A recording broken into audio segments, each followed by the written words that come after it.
শোনো, এখন তাহলে স্বাদ বাড়ানোর দরকার নেই, কারণ রেডিমেড বাচ্চা তো পেয়েই গেছো।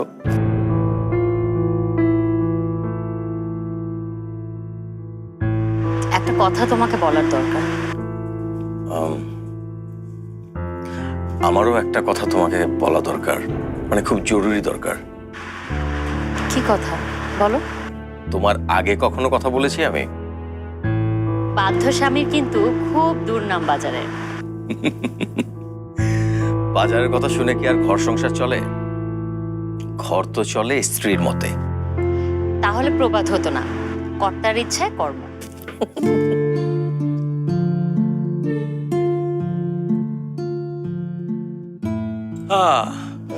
নতুন প্রবাদ করতে হবে স্বামী। কর্তার ইচ্ছাই কর্ম বটে, তবে কর্তার ইচ্ছা আসলে কর্ত্রীরই আশা। উফ, খুব কথা শিখে গেছো না? তুমি তো বলালে, আমি তো শুধু শুনতেই চেয়েছিলাম। ফুপু রবিনকে বিয়ে দিতে চায়।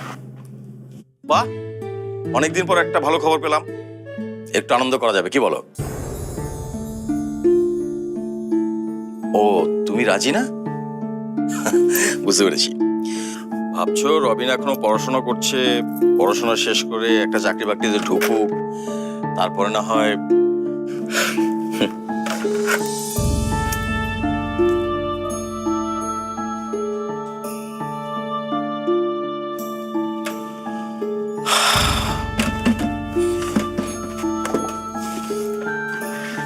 তোমার দ্বন্দ্বটা আমি বুঝতে পারছি সামনে।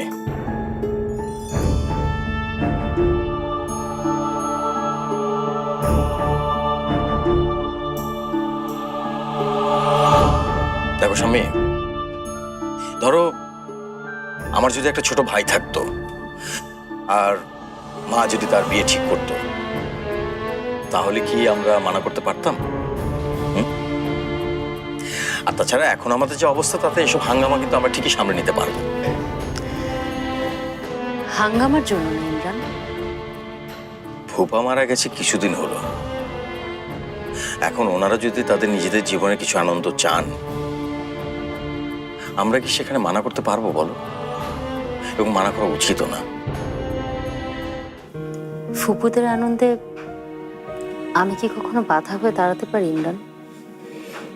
কারো আনন্দেই তুমি বাধা হয়ে দাঁড়াতে পারো না, সেই ক্ষমতা তোমার নেই। ফুপু নিজের জন্য না, আনন্দ চাচ্ছেন আমাদের জন্য। মানে? ফুপু চাচ্ছে রবিনের যে সন্তান হবে তা আমাদের দিয়ে দেবেন। আমাদের শূন্য দোলনা, আমাদের জীবনের শূন্যতা পূরণ করবে রবিনের সন্তান। রবিন আমাদের ভালোবাসে, কিন্তু তাই বলে আমরা রবিনের সাথে কি করে স্বার্থপরের মতো কাজ করতে পারি? তুমি তুমি না বলে দাওনি?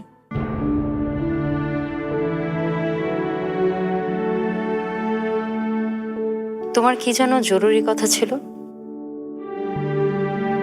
ধরে নাও এমনই কোনো শূন্যতারই কথা ছিল সামনে, যে কথার কোনো অর্থ নেই।